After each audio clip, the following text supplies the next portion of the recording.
ओम श्री परमात्मने नमः। अथ चतुर्थोऽध्यायः। श्रीभगवानुवाच इमौ विवस्वते योगं प्रोक्तवानहमव्ययम् विवस्वान्मनवे प्राह मनुरिक्ष्वाकवे ब्रवीत्। एवं परम्परा प्राप्तमिमं राजर्षयो विदुः। सकाले नेह महता योगो नष्टः परन्तप। स एवायं मया तेद्य योगः प्रोक्तः पुरातनः। भक्तोऽसि मे सखा चेति रहस्यो हेतुदुत्तमम्। अर्जुन उवाच अपरं भवतो जन्म परे जन्म विवस्वतः कथमेतद्विजानीयान् त्वमादौ प्रोक्तवानिति। श्रीभगवानुवाच बहूनि मे व्यतीतानि जन्मानि तव चार्जुन तान्यहं वेद सर्वाणि न त्वं वेत्थ परन्तप। अजोऽपि सन्यव्ययात्मा भूतानामीश्वरोऽपि सन् प्रकृतिं स्वामधिष्ठाय सम्भवाम्यात्ममायया। यदा यदा हि धर्मस्य ग्लानिर्भवति भारत अभ्युत्थानमधर्मस्य तदात्मानं सृजाम्यहम्। परित्राणाय साधूनां विनाशाय च दुष्कृतां धर्म संस्थापनार्थाय संभवामि युगे युगे। जन्म कर्म च मे दिव्यमेवैवयो वेत्ति तत्त्वतः त्यक्त्वा देहं पुनर्जन्म नैति मामेति सोऽर्जुन। वीतरागभयक्रोधा मन्मया मामुपाश्रिताः बहवो ज्ञानतपसा पूता मद्भावमागताः। ये यथा मां प्रपद्यन्ते तांस्तथैव भजाम्यहम्। मम वर्त्मानुवर्तन्ते मनुष्या पार्थ सर्वशः काङ्क्षतं कर्मणां सिद्धिं यजन्त इह देवताः।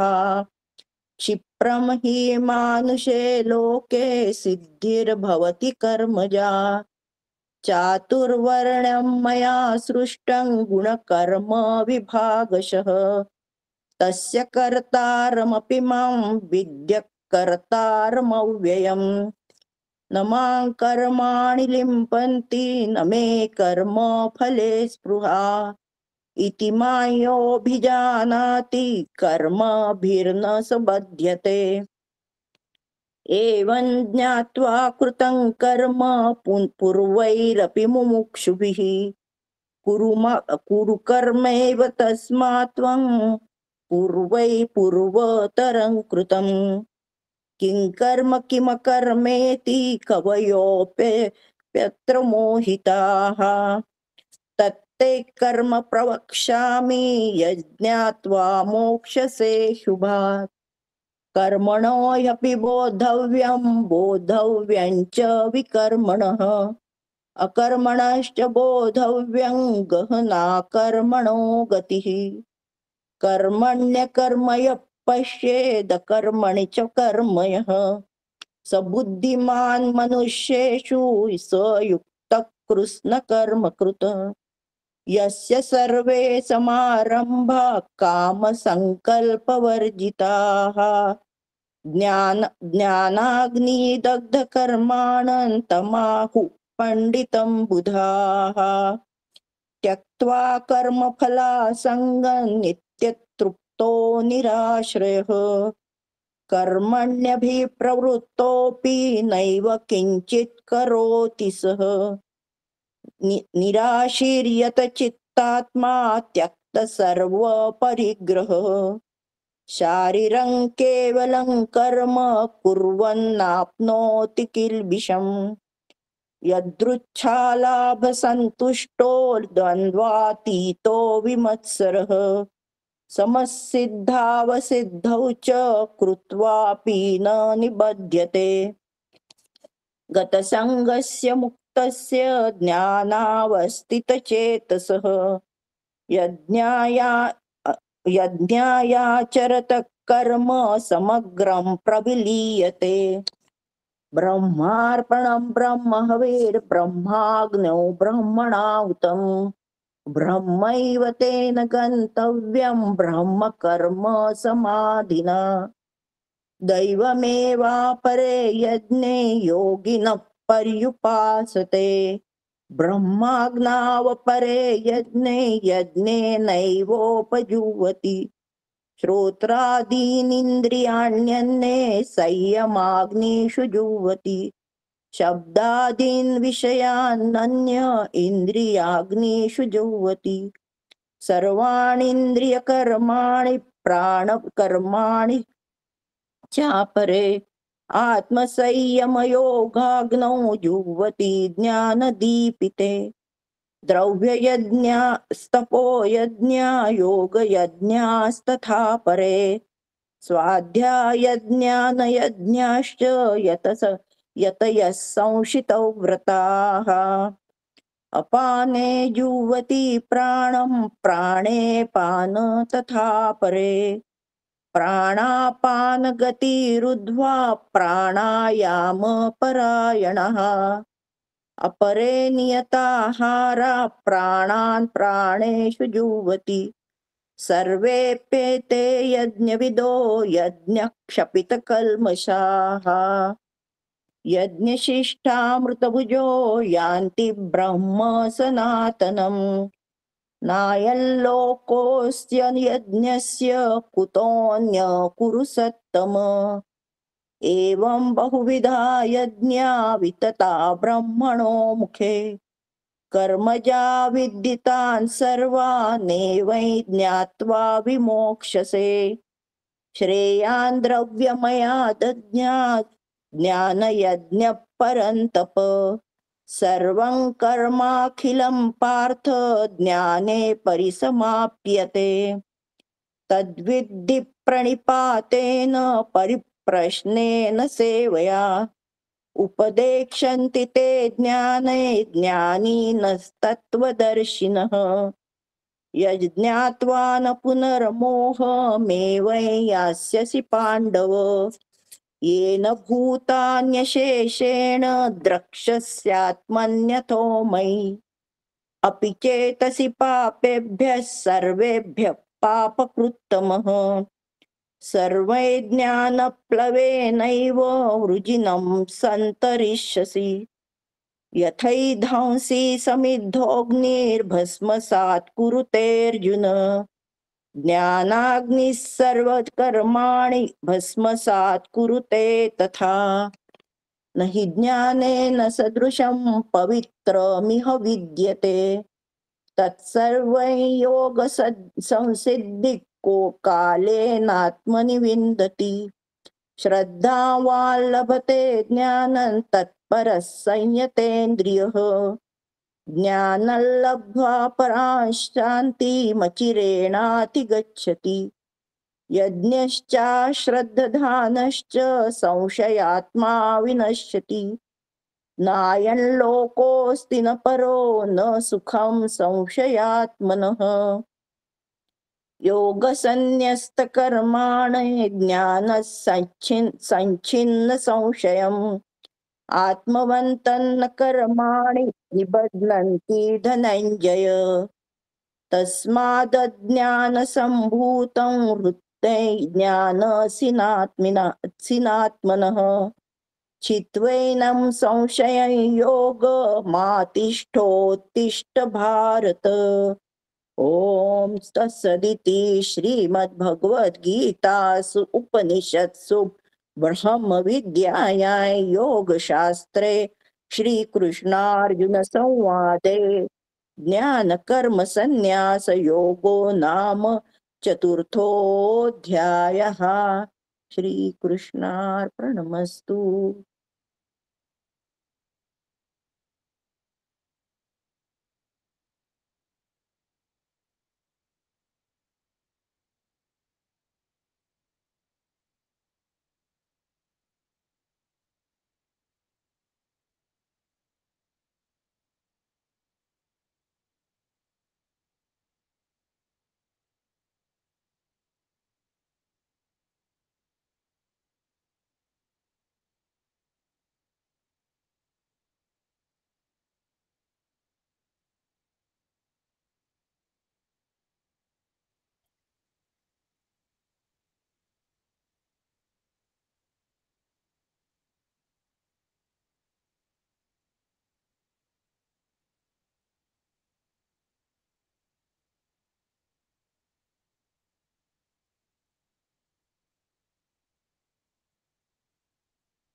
हरे राम राम राम हरे हरे, हरे कृष्ण कृष्ण कृष्ण हरे हरे।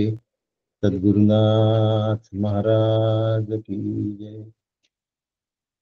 वंशी विभूषित करान्नवनीरदाभा, पीतांबराधरुण बिंब फलाधरुष्टा, पूर्णेन्दु सुंदर मुखादरविंद नेत्रा, कृष्णात् परं किमपि तत्त्वमहं न जाने।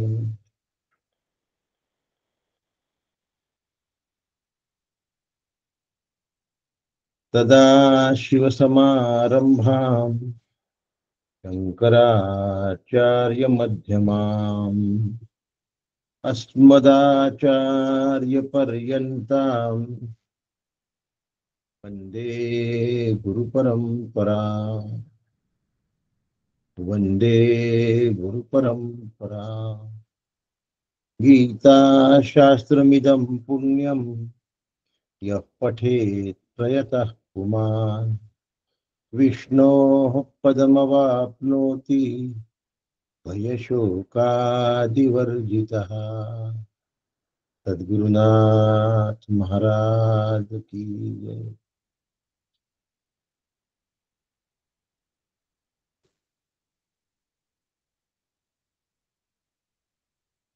कर्म करण्याची रीत हा विषय आज आपण सुरू करतो आहोत।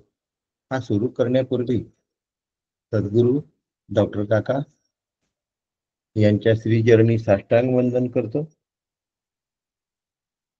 परमपूज्य मंदाताई गंधे यांना साष्टांग दंडवत घालतो। आदरणीय नीलाताई दातार या सगळ्यांकडनं पठण करून घेतात आणि करतात, त्यांना नमस्कार करतो। आदरणीय रेखाताई देशपांडे ज्यांनी आज सुंदर पठण केलं, छान उच्चारण केलं, त्यांना मी वंदन करतो। आपणा सगळ्यांना नमस्कार करतो आणि आजच्या विषयाला प्रारंभ करतो। सुरेखाताई नाव आहे, मी रेखाताई म्हटलं। आदरणीय सुरेखाताई देशपांडे यांना नमस्कार करतो।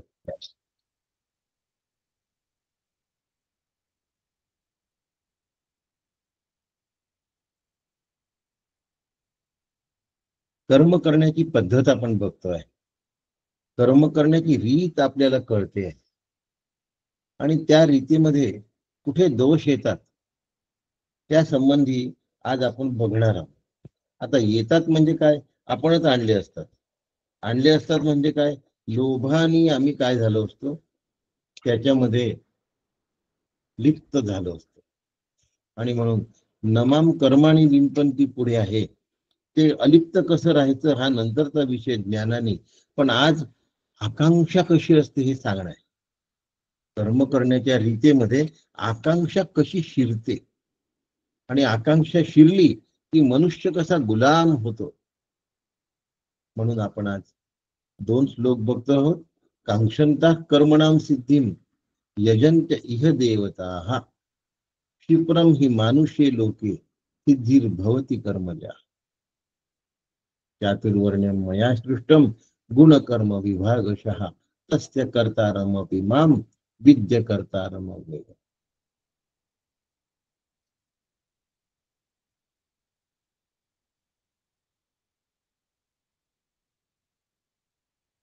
आकांक्षा करणं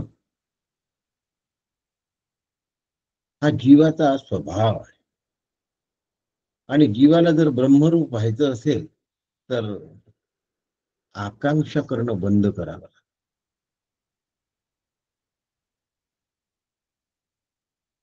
आता आपली आकांक्षा फलदायी झाली पाहिजे, त्याला फलाकांक्षा म्हणतात। त्यासाठी सत्वर प्रयत्न करणं हाही आपला एक स्वभाव असतो। आणि मग लवकर आकांक्षा कुठून पूर्ण होईल, त्या ठिकाणी अप्रोच करण्याचा मनुष्य प्रयत्न करतो। आणि अशा वेळेला शॉर्टकट गाठण्याच्या प्रयत्नामध्ये मोक्ष हातचं सुटतो। पण हा शॉर्टकट गाठणं फक्त मनुष्य जन्मातच शक्य आहे आणि सिद्धी सुद्धा मनुष्य जन्मातच शक्य आहे. कारण बाकी योनींमध्ये भोग योनी असल्यामुळे त्यांना शॉर्टकट नाही, पण त्यांना काय असू शकतं, कर्म करण्याची पद्धत असू शकते. अन्य योनींमध्ये कर्माची सिद्धी होऊ शकू शकते असा अर्थ यातून शंकर भाष्याने काढलाय. माझ्या मनाने बोलत नाही बरं का. क्षिप्रम ही मानुष्य लोके इथे विशेषणात शंकर भाष्य वाचतोय. क्षिप्रम ही मानुष्य लोके इति विशेषणात अन्येषु अपि कर्म फलसिद्धीम दर्शयती भगवान. भाष्यकार भगवत पूज्यपाद या ठिकाणी म्हणतात की भगवंत क्षिप्रम ही मानुष्य लोके म्हणतो, म्हणजे मनुष्य जन्मात हे लवकर शक्य आहे असं जरी म्हटलं असतं तरी याचा अर्थ अन्य योनींमध्ये पण शक्य असू शकतं का असा प्रश्न त्यांनी विचारलाय. आणि त्याचं उत्तर पुढच्या श्लोकांमध्ये देत असताना त्यांनी सांगितलं की मनुष्य जन्मात छोट्या छोट्या शॉर्टकट्सनी माणूस आकांक्षांची सिद्धी करण्याचा प्रयत्न करतो.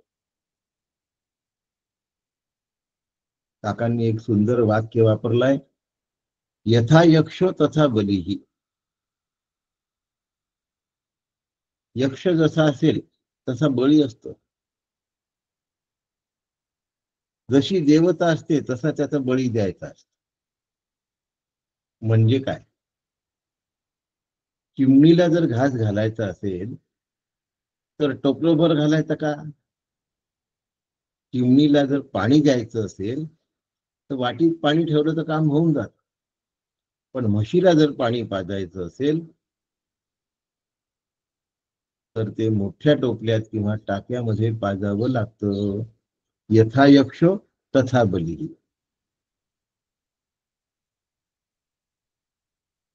यक्ष जसा आहे तसा बळी, तसं अन्न त्याला प्राप्त करून द्यावं लागतं.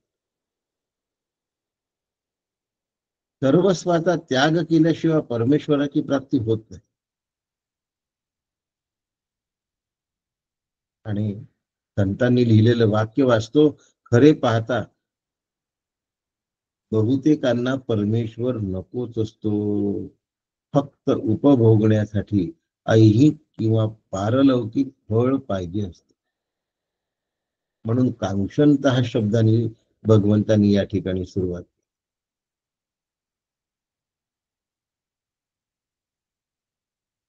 कित्येक लोक मी असे पाहिले की ज्यांच्याकडे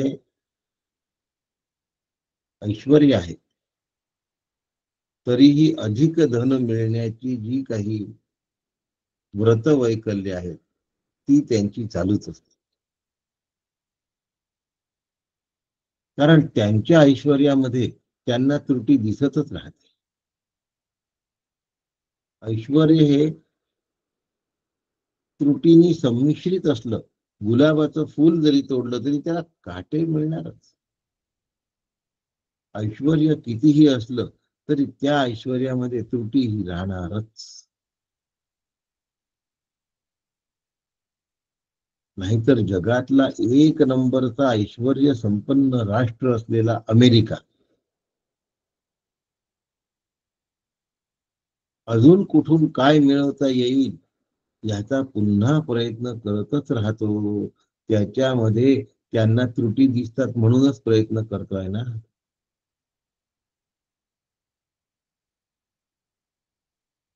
कशासाठी दुसऱ्या देशाचे विमानतळ तुम्हाला हवे? आपलं शेजारी राष्ट्र हे आतंकी राष्ट्र आहे याची त्यांना पूर्ण कल्पना आहे. कारण ओसामा बिन लादेन त्यांच्याच राष्ट्रामध्ये होता, पाकिस्तानमध्ये, आणि तिथूनच त्यांनी त्याला मारला. तरीही त्या राष्ट्राला सपोर्ट करायचा, आर्थिक सहाय्य द्यायचं, कारण तिथले विमानतळ चीन आणि भारतावर लक्ष ठेवण्यासाठी यांना उपयुक्त ठरतात. म्हणजे आकांक्षा आहेच. एवढ्या दुरून आक्रमण करणं हे अवघड जात असल्यामुळे आक्रमण इथून करायचे आणि या दोन राष्ट्रांवर आपलं वर्चस्व कायम राहील या दृष्टीने प्रयत्न करायचे. कुणाला राज्य वाढण्याची आकांक्षा असते, कुणाला धन वाढण्याची आकांक्षा असते, कुणाला प्रसिद्धीची आकांक्षा, नोबेल पारितोषिक मिळावं म्हणून मी युद्ध थांबवलं. कांक्षणता आकांक्षा जात नाही आणि आकांक्षा जात नाही तोपर्यंत भगवत प्राप्ती होत नाही. वैराग्याचा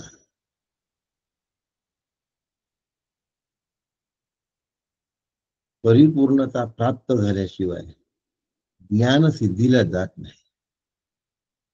म्हणून ज्ञान वैराग्य सिद्ध्यर्थम भिक्षां देही ही शिकवण आपल्याच देशामध्ये आहे बरं का.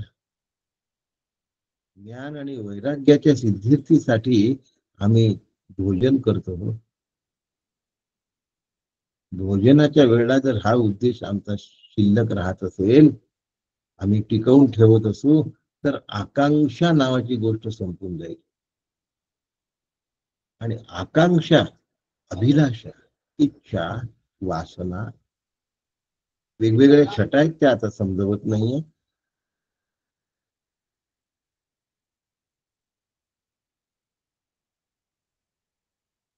ह्या ज्या सगळ्या आहेत त्या जेवढ्या माझ्या बलवान तेवढा माझा मोक्ष मिळण्याची शक्यता नाही, कमी झाली. खरं सांगायचं म्हणजे मोक्ष मिळण्याची इच्छा फार थोड्या लोकांना असते. बोलतात सगळेच जण आम्हाला मोक्ष पाहिजे म्हणून, पण मोक्षाकरता कुठलाच त्याग करायची तयारी नाही. पण आकांक्षेसाठी कर्म करण्याची तरफड आहे. कर्मणाम सिद्धीम. आणि ती मनुष्य लोकामध्ये लवकर सिद्ध होते. क्षिप्रम भवती मनुष्य, क्षिप्रम ही मानुष्य लोक, सिद्धिर्भवती कर्म. मनुष्य लोकामध्ये ही तात्काळ सिद्ध होते. क्षिप्रम म्हणजे लवकर. तुम्ही इच्छा धरून ठेवा, मनुष्य जन्मात ती सिद्ध होते. आणि मनुष्य जन्मात मोक्षेच्छा फार थोड्या जणांना हवी असते. म्हणून संत लिहितात, परमेश्वर नको असतो लोकांना.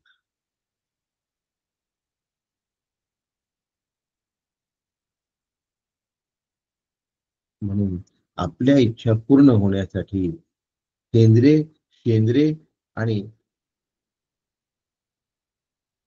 शेंद्रे आणि एक शब्द आहे काहीतरी, बेंद्रे वगैरे असे दैवत पोटभरे. केंद्रे शेंद्रे आणि पोटभरे देव लोकांना हवे असतात. छान सांगितलं सुरेखाताई कानेटकर. केंद्रे शेंद्रे आणि पोटभरे देव लोकांना हवे असतात. आणि अशा देवांच्या नादी जे लागतात त्यांच्या डोक्यातून मोक्ष ही संकल्पना केव्हाच हरवून गेलेली असते.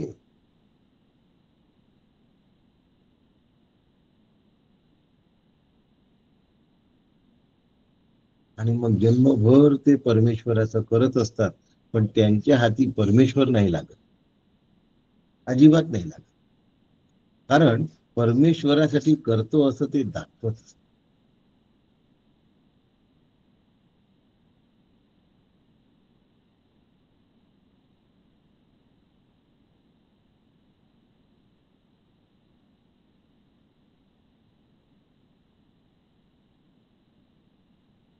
आतमधला भाव वेगळा आणि बाहेरचं दाखवणं वेगळं असतं.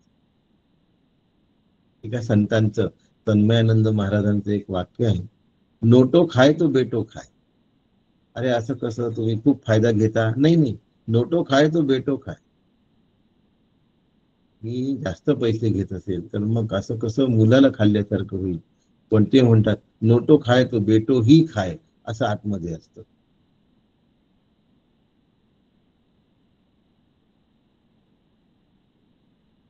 तीन प्रकारचे लोक असतात.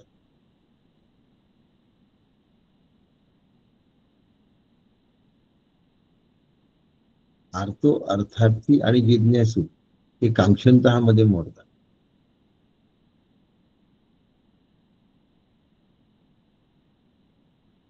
अज्ञानी माणूस काया वाचा मनाने विषयामध्येच लिप्त असल्यामुळे तो विषय आणि फलाच्या प्राप्तीसाठीच साधना करतो. त्याच्यामुळे अज्ञानाचा विषय आपण इथे बोलण्याचं काहीच कारण नाही. ज्ञानी जो असतो तो अविनाशी तत्व प्राप्त करण्यासाठी झटत असल्यामुळे तो केवळ तत्वचिंतन करतो. स्वतःला रागद्वेषाच्या संकुचित विचारांपासून अलिप्त ठेवतो. काय वाक्य आहे? रागद्वेषाचे संकुचित विचार. आम्हाला कधी वाटतं का हो की आमच्या अंतःकरणात आसक्ती, राग म्हणजे, द्वेष म्हणजे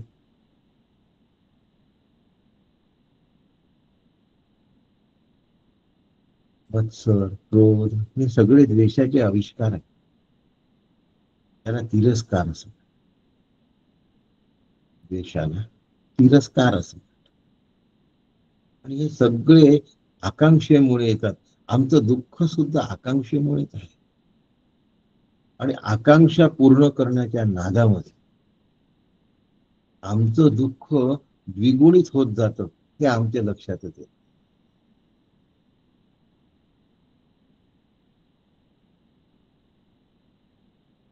आमचं दुःख द्विगुणित होतं हे लक्षात येत नाही.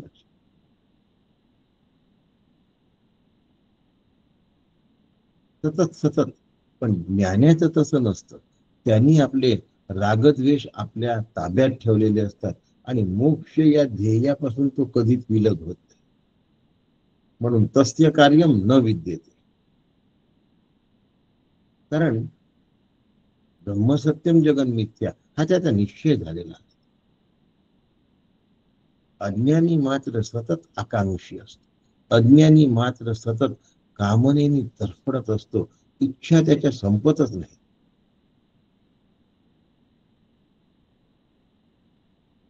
नोकरी लागली पाहिजे, नोकरी लागली तर पॅकेज मोठं मिळालं पाहिजे, पॅकेज मोठं मिळालं तर घरगाडी झाली पाहिजे, घरगाडी झाल्याने एवढं पॅकेज मध्ये पुरत नाही म्हणून पुन्हा पॅकेज मोठं मिळालं पाहिजे.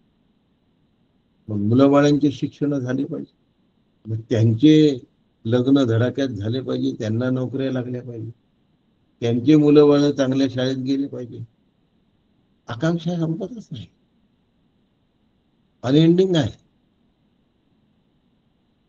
फक्त आकांक्षा आपलं स्वरूप बदलते, पण आकांक्षा तशीच राहते. म्हणजे स्वरूप बदलते शब्दाचा अर्थ रूप बदलते असा घ्यायचा. आपल्या शिक्षणाचा विषय झाला तर आपल्या नोकरीचा विषय म्हणजे रूप बदलणं. पण आकांक्षा नाही बदलली, स्वरूप नाही बदललं. आकांक्षेचं स्वरूपच आहे, तहानलेली आहे.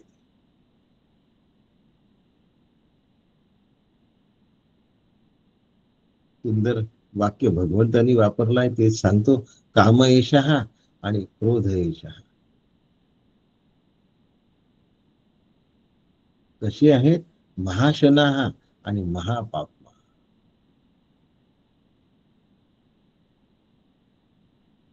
अत्यंत लोभी, अत्यंत खादाड. त्यांची भूक क्षमत नाही. अग्नीमध्ये जेवढं तेल टाकू तेवढा अग्नी प्रज्वलित होत जातो. पण आता मला भरपूर तेल मिळालं तर मी थांबेन बा, असा विचार अग्नी नाही करत. तशा कामना नाही तसा विचार करत. म्हणून ज्ञानी माणूस या कामनांना विवेकाने घालवतो.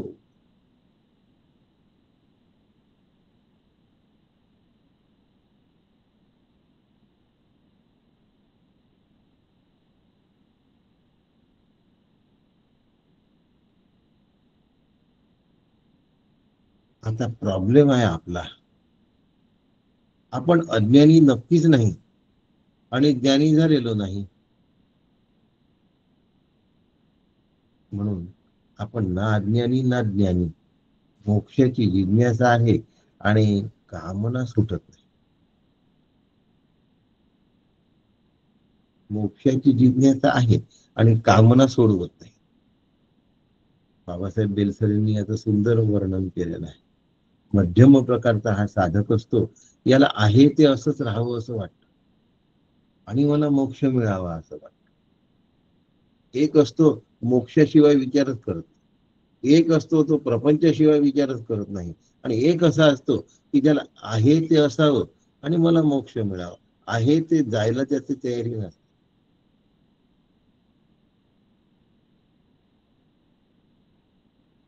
एवढे मोठे राजे महाराजे आपल्याकडे होऊन गेले, ज्यांनी राज्याच्या राज्य समर्पण करून दिलं.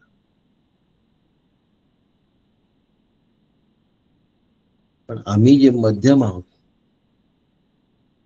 ते ना इधर के ना उधर के.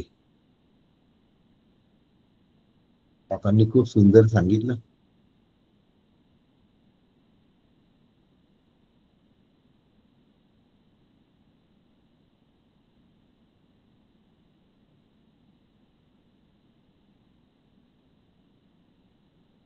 मध्यमवर्गीय माणूस कसा असतो? टू व्हीलर चालवली तर त्याला कमीपणा वाटतो. फोर व्हीलर चालवण्याची त्याच्यात ऐपत नसते, म्हणून मग तो गॅसवर गाडी चालवतो. इंजिन हवे बरं, सिलेंडर्स. तसा हा ना ज्ञानी ना अज्ञानी, पण जिज्ञासा असते त्याच्यामुळे त्याला मोक्षही हवा असतो आणि नवीन नवीन विषयांचं सुखही हवं असतं. त्याची प्रसन्नता विषय भोगामुळे आलेली असते आणि भोग संपला की प्रसन्नता गेलेली असते. आणि त्या प्रसन्नता पुन्हा मिळवण्यासाठी तो हेंद्रिय शेंद्रिय आणि पोटभरे दैवत, त्याला इंद्र अग्नी वरुण इत्यादी देवता असं सुद्धा म्हणूया. हेंद्रिय शेंद्रिय पोटभरे हे त्याच्या खालच्या युनिटचे आहे. यक्ष किन्नर गंधर्व त्याच्या खाली हे हेंद्रिय शेंद्रिय आणि पोटभरे देव आहे.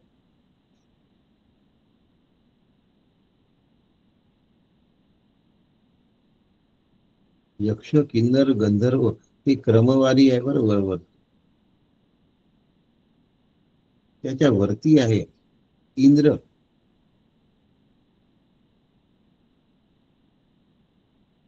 सर्वात वरती आहे. अशा देवतांची पूजा केली की ती लवकर सिद्धीला जाते आणि असा माणूस त्यांची यथासांग पूजा करण्याच्या मागे लागतो. यामध्ये एक महत्वाची गोष्ट तुम्हाला शांकर भाष्यातून सांगतो. माझ्या मनाची सांगत नाहीये, मी मुद्दाम काय उल्लेख करतोय शांकर भाष्याचा.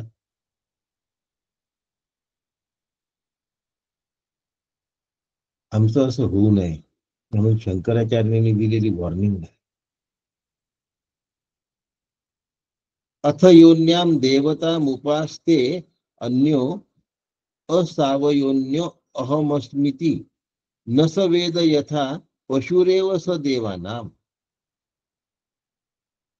तो म्हणतो अन्य देवतेची अन्य भावाने उपासना करत असताना देवता आणि उपासक असा द्वैत भाव शिल्लक राहिल्यामुळे तो देवतांचा पशु बनतो.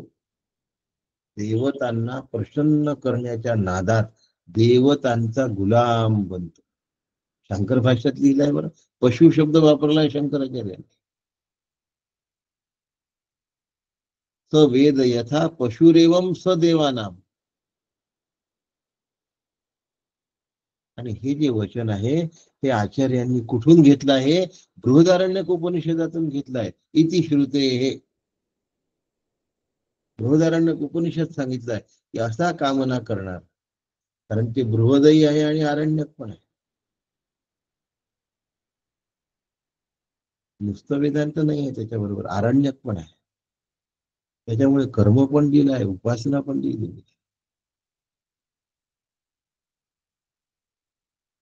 आणि माणूस कामनेच्या पायी जनावराप्रमाणे गुलाम होतो. कुत्र्याला थोड्या भाकरी टाका, तो तुमच्या पायाशी सारखा लोळून घेतो. तोच जर घराच्या बाहेर असता तर त्याचं पोट भरलं नसतं का?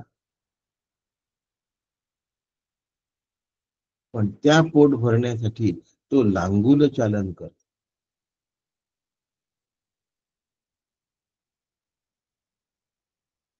आणि माझ्यापासून उपास्य देवता भिन्न आहे, अशा प्रकारची उपासना करण्याच्या मागे लागतो. क्षिप्रम ही मानुषी लोके सिद्धिर्भवती कर्मच्या. त्याच्या कर्माला तत्काळ सिद्धी मिळते, कारण तो परमेश्वरापासून विलग झाला. उपास्य आणि उपासक या भावामध्ये त्यांनी उपासना केलेली आहे. त्या लोकांना मोहग्रस्त आणि पशुतुल्य आहे असं शांकर भाष्यात उल्लेख आहे. आणि तो बृहदारण्यक श्रुतीचा संदर्भाने शंकराचार्यांनी दिला. मी तुम्हाला सांगितलं की शांकर भाष्य शंकराचार्य असं म्हणाले. शंकराचार्य श्रुतीच्या अनुषंगाने म्हणाले, पुन्हा आपल्या मनाने नाही म्हणले. कर्मफलाची मीमांसा बृहदारण्यकात करत असताना तेव्हा परमेश्वराची भजन करता करता तिथून सटकतो आणि देवतांची उपासना करायला लागतो.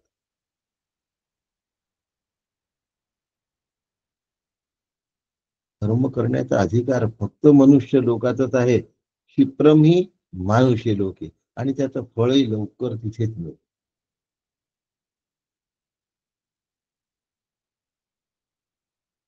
म्हणून मनुष्य लोक ही कर्मभूमी आहे.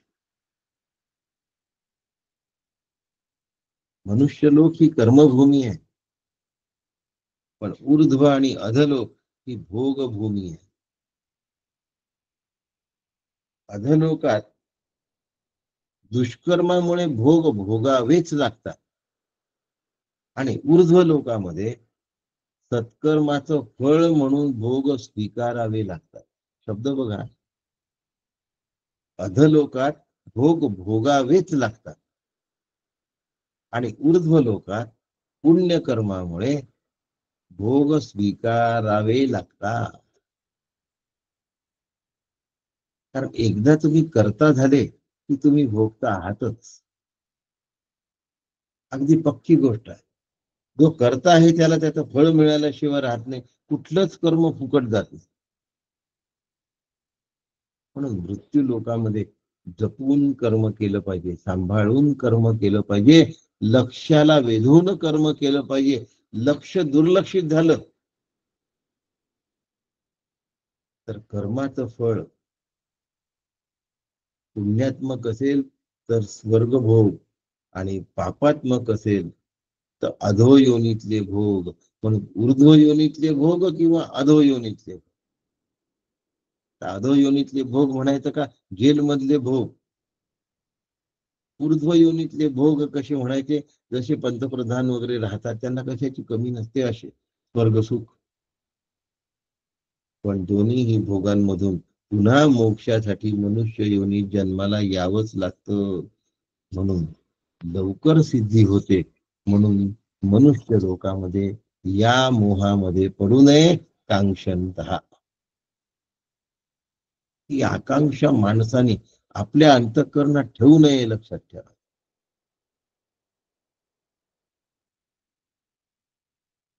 परमेश्वराचं भजन बाजूला राहून जातं. भगवंताचं भजन द्वैत भावाने करायचं नसतं, अद्वैत भावाने करायचं.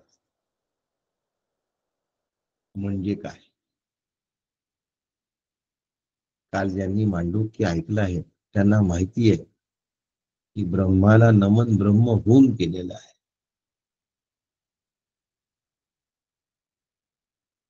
आम्ही देवाला देव आणि देवी असेही पुन्हा विभाग करतो. मग देवीला कुंकू लावायचं, देवाला बुक्का लावायचा.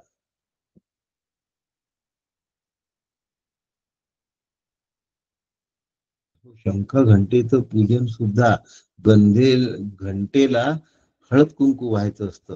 आणि शंखाला हळद कुंकू व्हायचं नसतं शास्त्राप्रमाणे. पहिल्यांदा शंख घंटा पूजन असतं षोडशोपचार पूजेमध्ये, आणि मग भगवत पूजन असतं. त्यात शंखाची पूजा करत असताना हळद आणि कुंकू व्हायचं नसतं, अक्षद आणि पुष्प व्हायचं असतं. आणि घंटेची पूजन करत असताना हळद कुंकू, अक्षद आणि पुष्प व्हायचं.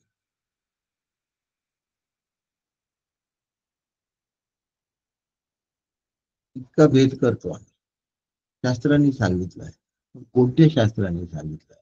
वेदांत शास्त्रांनी नाही सांगितलं, धर्मशास्त्रांनी, अध्यात्मशास्त्रांनी नाही सांगितलं.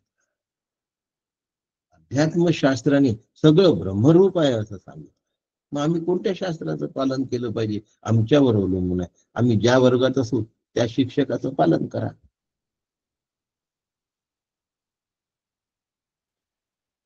शंख आपल्या हाताच्या डाव्या बाजूला ठेवायचा की उजव्या, आणि घंटा कुठल्या बाजूला? तो विषय नंतर, धर्माचा विषय आहे.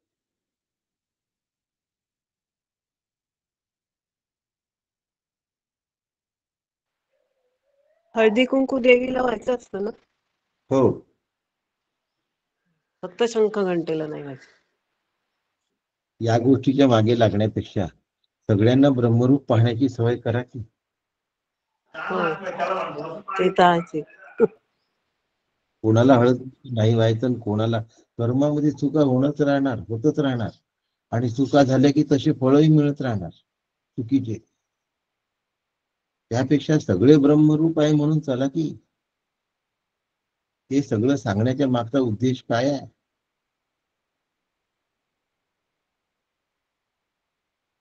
देवी पण ब्रह्मरूप आहे, राम पण ब्रह्मरूप आहे, शंख घंटा पण ब्रह्मरूप आहे. सगळ्यांना ब्रह्मरूप मानून, आणि मी ब्रह्म आहे, ते ब्रह्म मी आहे, असा विचार करून करा की. हळद कोणाला व्हायची, कुंकू कोणाला व्हायचं, हे सांगण्यासाठी भगवद्गीता नाही सांगितली आहे. हो, सगळं ब्रह्मरूप. तर त्या दिशेला धावायला सुरुवात झाली आमची. एवढा काका आकांक्षा असते.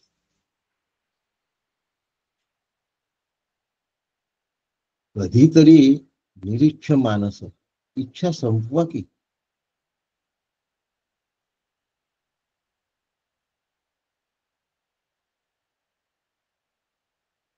मग साक्षात आत्माचे नित्यम म्हटलंय. त्याला तत्वमसी म्हटलंय, त्याला ब्रह्मा म्हटलंय.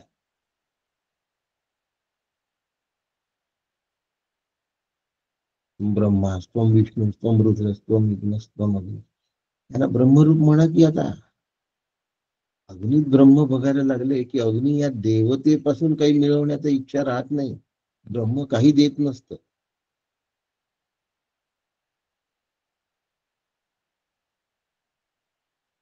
एवढे दिवस तत्वज्ञानाचा अभ्यास करतोय, वेदांताचा अभ्यास करतोय, अध्यात्मशास्त्राचा अभ्यास करतोय, धर्मशास्त्राचा अभ्यास नाही करत. पण न्याय नीती धर्माचा सन्मान करून अध्यात्माकडे जायचं असतं.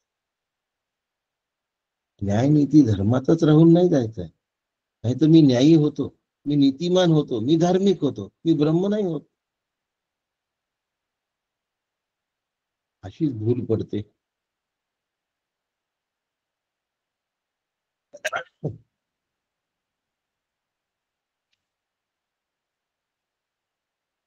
शिक्रम ही मानुषी लोके सिद्धिर्भवती कर्मजा.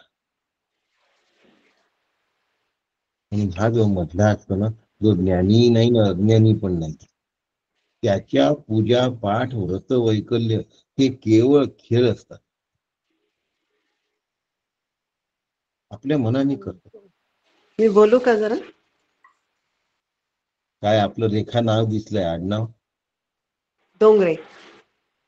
बोला. हा, हे सगळं ब्रह्मरूप आहे वगैरे, हे सगळं बरोबर आहे. पण आपल्याला कुळधर्म कुळाचार सांभाळावं लागतं. ब्रह्मरूप त्यांनीच काम सांभाळावे लागतात. पुढच्या वर्गात चला की. हो.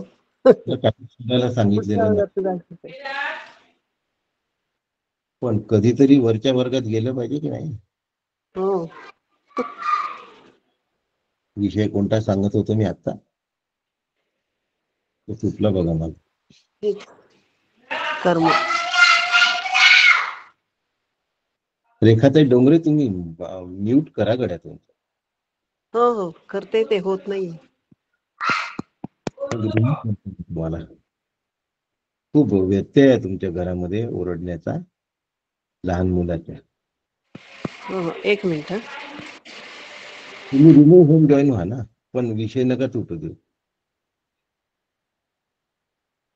आता मी सांगत होतो काहीतरी.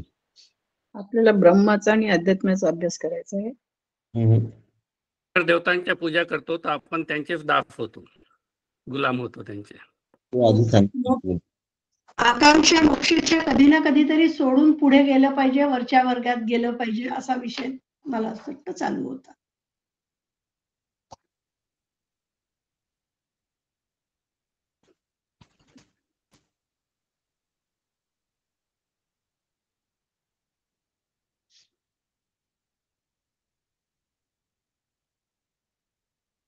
गुरु केल्यानंतर सुद्धा माणूस आपल्याच मनाने काम करतो.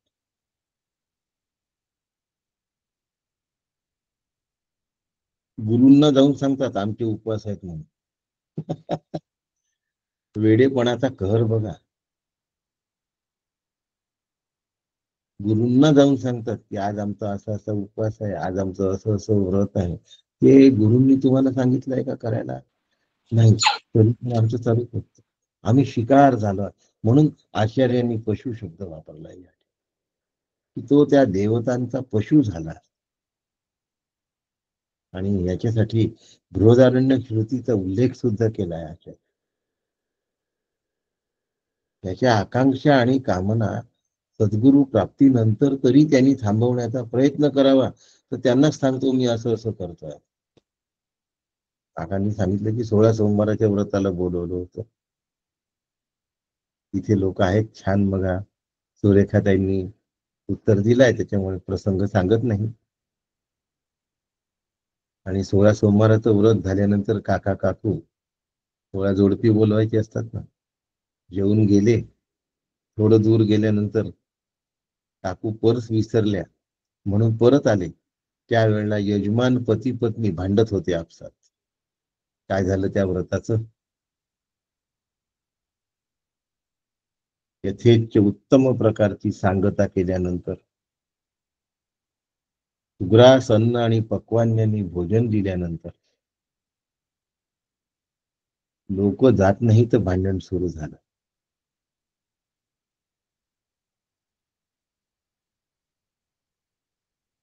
माझ्या म्हणण्याचा अर्थ व्रत करू नये असा नाही. काकांसारखे सद्गुरू आल्यानंतर कशाच्या भानगडीत पडून राहिले तुम्ही?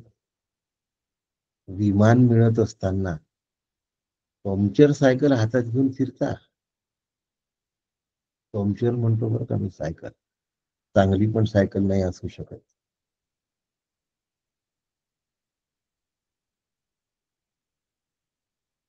परिस्थिती आहे. म्हणून ना धड ज्ञान ना धड अज्ञान. गुरूंनाच सांगतात आम्ही उपवास करतोय, आमचं आता हे आहे, आमचं आता ते आहे, आम्हाला हे करावं लागतं, आमच्याकडे असे व्रत वैकल्य आहे. त्यांनी दिलेल्या एको देवा केशवो वा माधव, बास. गुरु केल्यानंतर बास एक.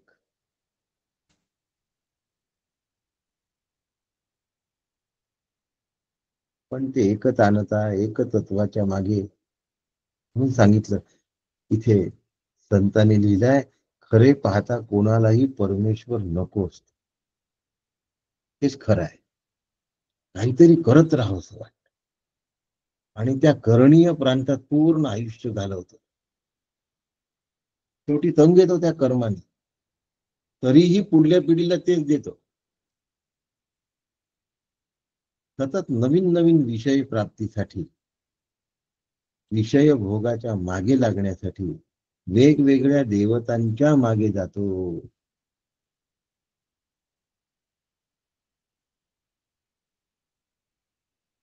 उपासना ही कधीच भिन्नत्वानी करायची नसते. उपास्य, उपासक आणि उपासना ही त्रिपुटी उपासनेमध्ये नसावी. पण आम्हाला करून टाकण्याची जी सवय झाली आहे, त्या सवयीमुळे आम्ही त्याच्यातच असतो. ही सवय का असते? त्याच्यासाठी पुन्हा शंकर भाष्याचा आधार घेऊन पुढचा श्लोक म्हणतोय, चातुर्वर्ण्यम मया सृष्टम गुणकर्म विभागशः तस्य कर्तारम अपि माम विद्य कर्तारम अव्यय.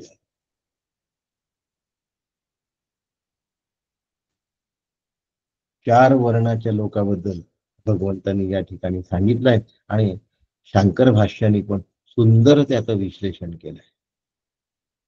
पहिल्या वर्णाच्या लोकाला सत्वगुण प्रधान असत. सत्वगुण प्रधान ज्यांचा असेल तो एक वर्ण झाला. सत्वगुण गौण आणि रजोगुण प्रधान हा दुसरा वर्ण झाला. तमोगुण गौण आणि रजोगुण प्रधान हा तिसरा वर्ण झाला. आणि रजोगुण गौण आणि तमोगुण प्रधान चौथा वर्ण. काकांनी मला याच पद्धतीने वर्णाश्रम समजावून सांगायला सांगितलेलं आहे. शंकर महाराज खंदारकरांनी सुद्धा असंच वर्णन केलंय आणि शंकर भाष्यामध्ये सुद्धा हेच वर्णन आहे.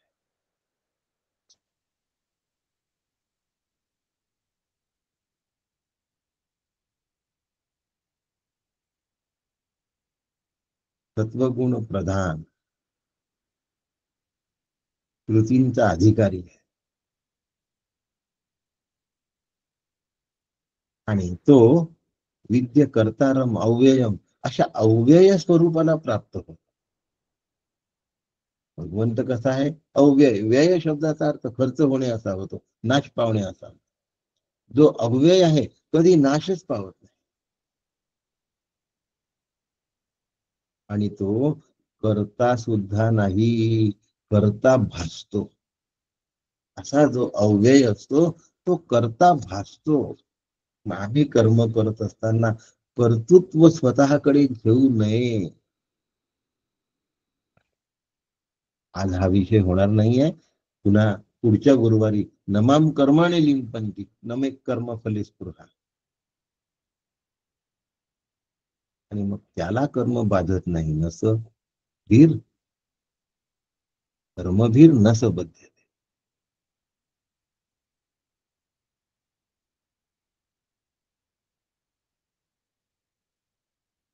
करता असून सुद्धा तो अकर्ता असतो. करता असून अकर्ता होता येतं का हो? आकांक्षा सुटली तर होता येत. आणि आकांक्षा सुटायची असेल तर सत्वगुणाचा परिपोष दिसला पाहिजे. सत्वगुण प्राधान्याने असला.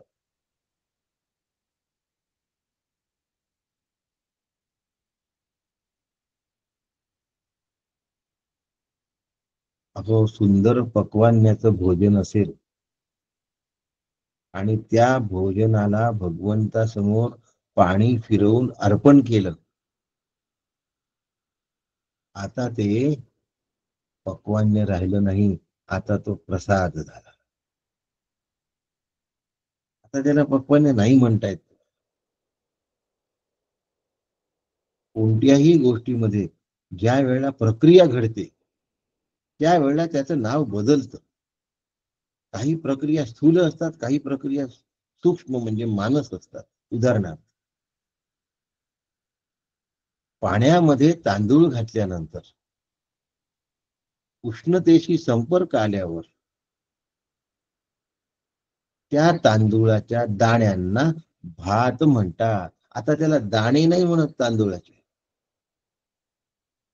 त्याला तांदूळही नाही म्हणत.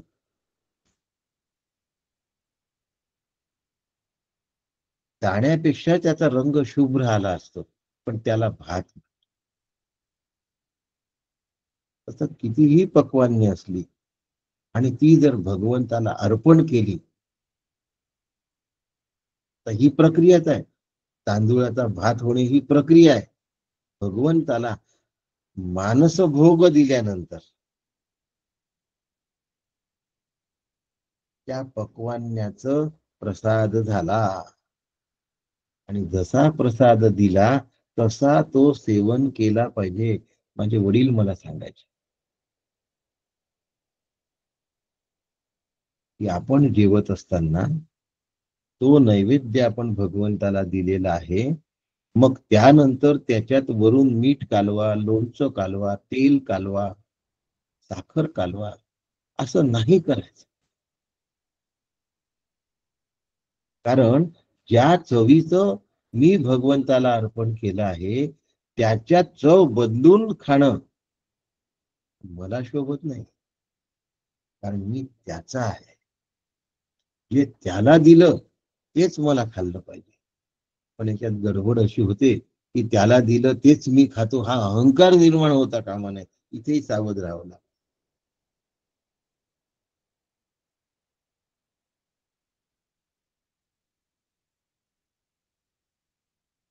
अहो, आई मुलाला ताजं देते, स्वतः शिळं खाते. आई मुलाला चांगलं देते, स्वतः वांगलं खाते. आई मुलाला तयार केलेलं देते, स्वतः उरलेलं खाते. एका मुलासाठी जर एवढं प्रेम करता येतं, तर भगवंतासाठी आम्हाला इतकं प्रेम नाही करता येत. ठीक आहे, तुला वाढलेली बासुंदी फिक्की झालेली आहे, आजच्या दिवस मी फिक्कीच बासुंदी खाईल, काय हरकत आहे?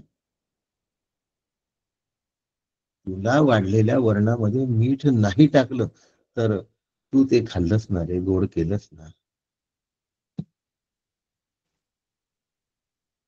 तूच मला बुद्धी दिली होती कमी मीठ टाकण्याची. आता कमी मीठ खाण्याची बुद्धी तुझ्याचकडनं घेते आणि मी कमी मीठ. नाही आमची तयारी. आम्हाला सगळं मनासारखं पाहिजे, आकांक्षा सुटत नाही. स्वयंपाक सुद्धा आमच्या मनासारखा रुचकर झाला पाहिजे. रोजची रुची सारखीच कशी येईल?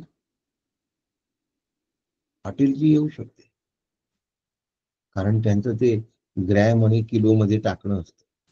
इतक्या किलो भाजीला एवढं किलो मीठ. घरचं तसं नसतं ना. त्याच्यामुळे घरी रोजची चव भिन्न असते आणि ती भिन्न चव मी भगवंताला अर्पण केल्यानंतर तीच माझ्यासाठी सेवनास योग्य आहे, कारण तो माझा प्रसाद. कुरकुर होईल का हो जेवताना? संताप होईल का हो जेवताना? ओरडाआरडी होईल का हो जेवताना? आणि असा जेवणारा जर जेवला तर करणारा मुद्दाम चूक करेल का हो कधी? प्रपंच गुन्ह्या गोविंदांनी व्हायला काही वेगळं करावं लागतं का? फक्त भगवंताला नैवेद्य दाखवावं लागतं.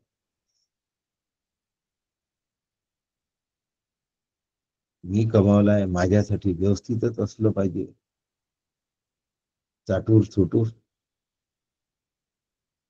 शब्द आहे त्याचा, पुन्हा आता हा वराडी शब्द आहे चाटूर चुटूर.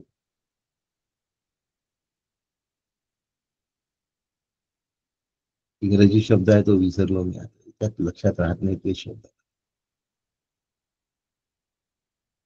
जिभेच्या चवीसाठी ज्या ज्या गोष्टी केल्या जातात त्याच्या मागे नाही लागत. तत्वगुण अशा पद्धतीने वाढ, ज्याचा सत्वगुण गौण झाला समजावं, त्याचा रजोगुण वाढलाच. आम्ही गरुडेश्वरला गेलो होतो, त्यावेळी तिथे एकदाच जेवायला मिळत होत.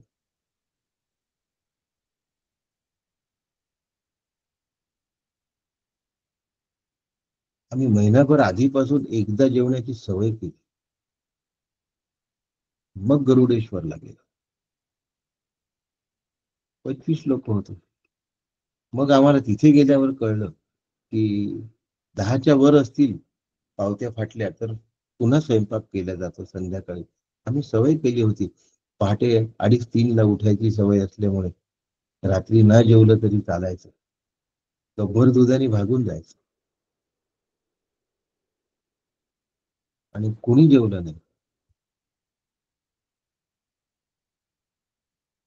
सत्वगुण प्रधान झाला की रजोगुण गौणच होतो. पण रजोगुण प्रधान असेल तर आज या हॉटेलमध्ये, उद्या त्या हॉटेलमध्ये, एवढं सगळं सांगण्यापेक्षा मेनू कार्ड असतं डोक्यामध्ये बस.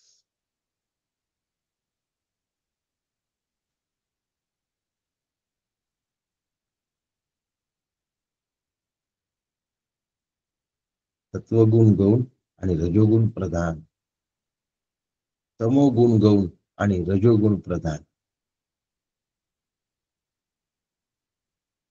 यात वाचवण्याची इच्छा, अधिक संचय करण्याची इच्छा.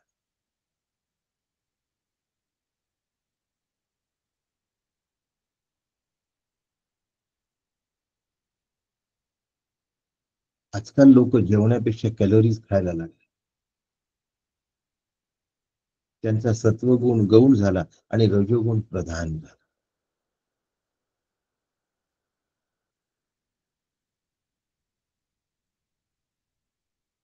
त्यांचा रजोगुण गौण आणि तमोगुण प्रधान असतो. त्याला आपल्याकडे ओढून घ्यावं असं वाटतं जास्त. स्वतः खर्च न करता आपल्याला तसंच मिळालं पाहिजे अशी इच्छा. आणि फक्त सत्वगुण प्रधान असणारा विद्य करता रमव्यय, अव्यय अशा परमात्म्याला प्राप्त होतो. तस्य करता रमविभा, त्याचा करता मी आहे. आणि मी करता असून सुद्धा करता आहे, अव्यय आहे. राहता येतं हो असं.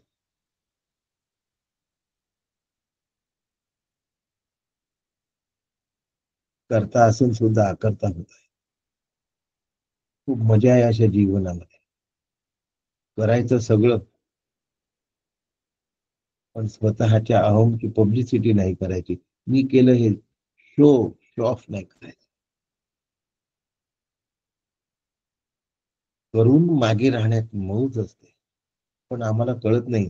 कारण ज्याचं नाव होतं ना, ज्याला कीर्ती मिळते ना, ज्याची प्रशंसा होते ना, ती आमची व्हावी अशी आकांक्षा असते आमची.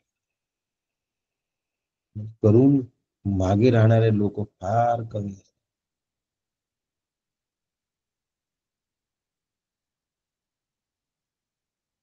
एवढं शिवगड उभं केलं, काका कुठेच नाही आहे कार्य करणे,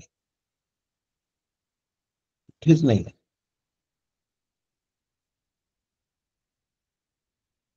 अमरावतीच्या मंदाताईंचा कार्यक्रम बघाल कृष्ण मंदिरातला तर होतोय, बघायला नक्की जा. भव्य दिव्य असतं. कृष्णासाठी काय केलेलं नसतं, आणि त्या सगळ्या करण्यामध्ये मंदाताई कुठे दिसत नाही. आणि सगळ्या गोष्टी इतक्या सुव्यवस्थित शास्त्रीय पद्धतीने झाल्या असतात, पण अकर्ता म्हणून कसं राहायचं यांच्याकडे पाहून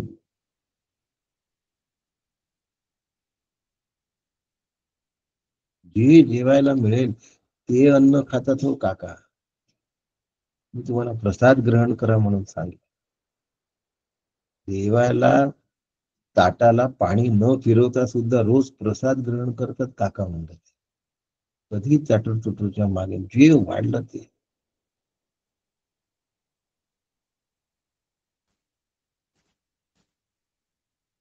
आणि तेवढ्याच आनंदाने,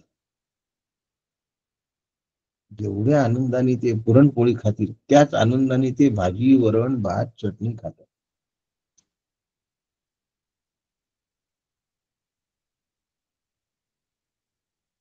त्यांना आवड नसते का? असते.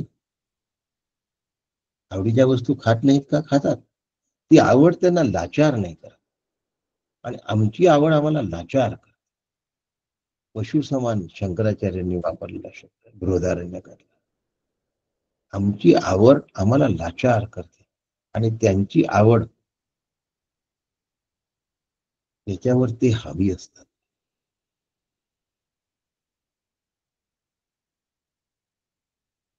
अशा पद्धतीने सत्वगुणाचा परिपोष करून आमच्या जीवनात आम्हाला काय केलं पाहिजे? नमाम कर्मानि लिंपन्ति न मे कर्म फले स्मृता इति माम यो बीजानाति कर्मभिर न सबद्धते. हा पुढल्या गुरुवारी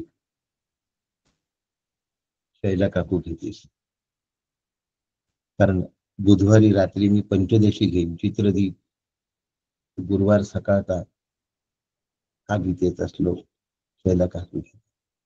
मनापासून जगा. एक भगवद्गीतेचा श्लोक माझं जीवन बदलवून देतो, अगदी 100% लक्षात ठेव. पण ते बदललं आहे का याच्यासाठी मला जागं राहावं, नाही तर मग आयुष्यभर परमार्थ करत राहतो, हाती काहीच नाही लागत. एक एक श्लोक मला बदलतो भगवद्गीतेत, एक एक श्लोक. म्हणून एकतरी ओवी अनुभवावी असं नामदेव महाराजांनी म्हटलंय.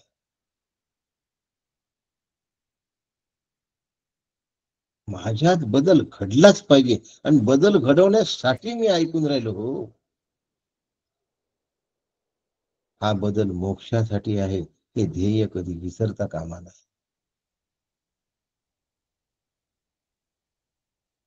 प्रवचन करण्यासाठी हा बदल नाही. काही लोक प्रवचनात रंगले की प्रवचनच करतात आणि युट्यूब वर टाकून ही पॉप्युलॅरिटी मिळवण्याच्या मागे लागतात.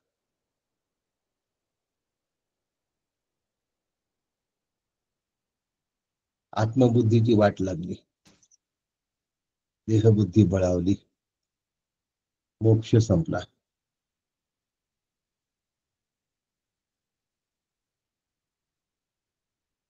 अशा पद्धतीने आकांक्षा संपली पाहिजे, कारण आकांक्षेचे आता रूप बदलायला लागले. म्हणून युट्यूब, व्हॉट्सअप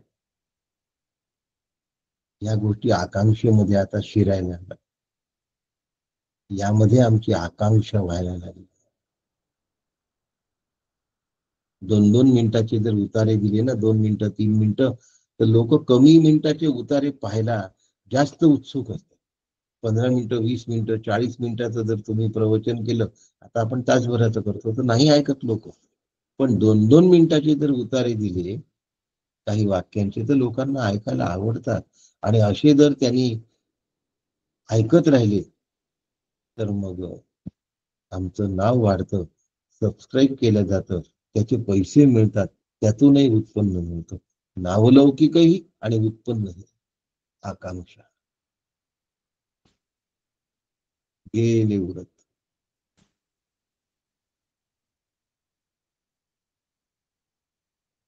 त्याचा वापर सुद्धा प्रसिद्धी आणि मिळकतीसाठी करायला लागला.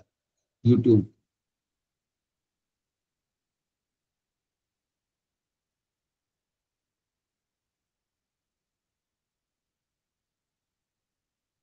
म्हणून हा जो आहे ना रजोगुण प्रधान आणि तमोगुण गौण, हा यातला आहे. असा हा व्हॉट्सअपचा वापर करतो आणि त्यातनं कमाई करतो. त्यातनं प्रसिद्धीची कमाई आणि पैशाची पण कमाई.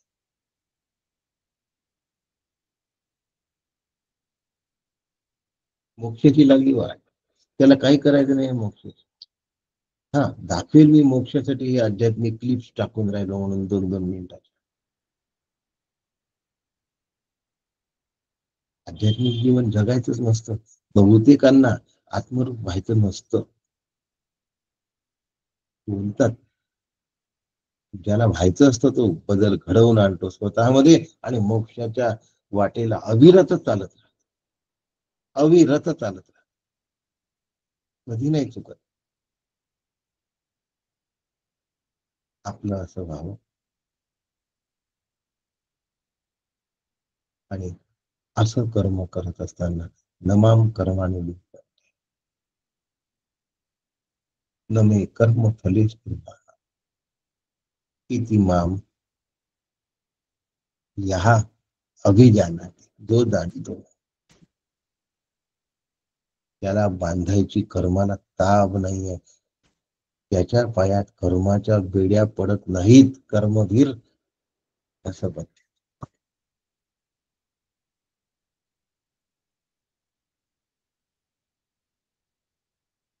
नाही बंधन राहत कर्माचं त्याला.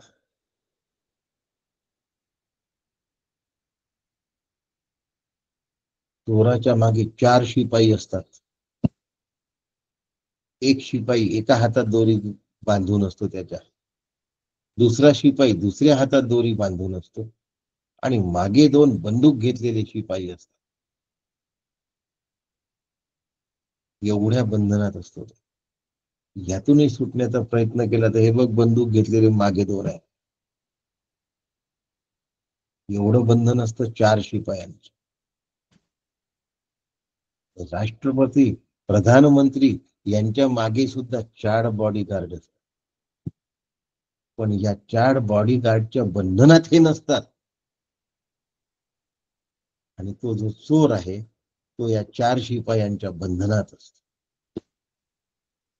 दोघांच्याही मागे 4 शिपाईच आहेत, पण एक 4 शिपायांच्या बंधनात जखडलेला आहे आणि दुसरा 4 शिपाई सतर्क असून सुद्धा त्यांच्या बंधनात नाही. कर्मवीर असं असं जीवन जगता आलं पाहिजे. असं जगण्यासाठी भगवद्गीता आणि सद्गुरू 2च आहेत मार्गदर्शन. सद्गुरू म्हणजे भगवद्गीता आणि भगवद्गीता हीच माझी सद्गुरू. पण नुसतं शब्दांनी म्हणून होत नाही, तर चेतन सद्गुरू हवा. त्याशिवाय मार्गदर्शन पाहिजे तसं कळत नाही. नाही तर माझ्या मनाचे अर्थ काढतो माणूस. मला कळलं या अहम मध्ये चालला जातो. कुठे सटकून जाईल सांगता येत नाही. इतके सूक्ष्म काय आहेत, वाटा आहेत. मोक्षाकडे जाताना घसरणारे घसरगुंड एवढे सूक्ष्म आहेत. म्हणून सद्गुरूंची गरज आहे आणि भगवान श्रीकृष्ण अर्जुनाचे सद्गुरू आहेत.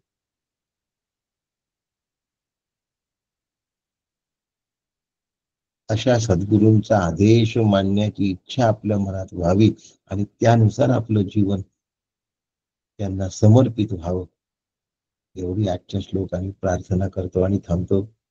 राम कृष्ण.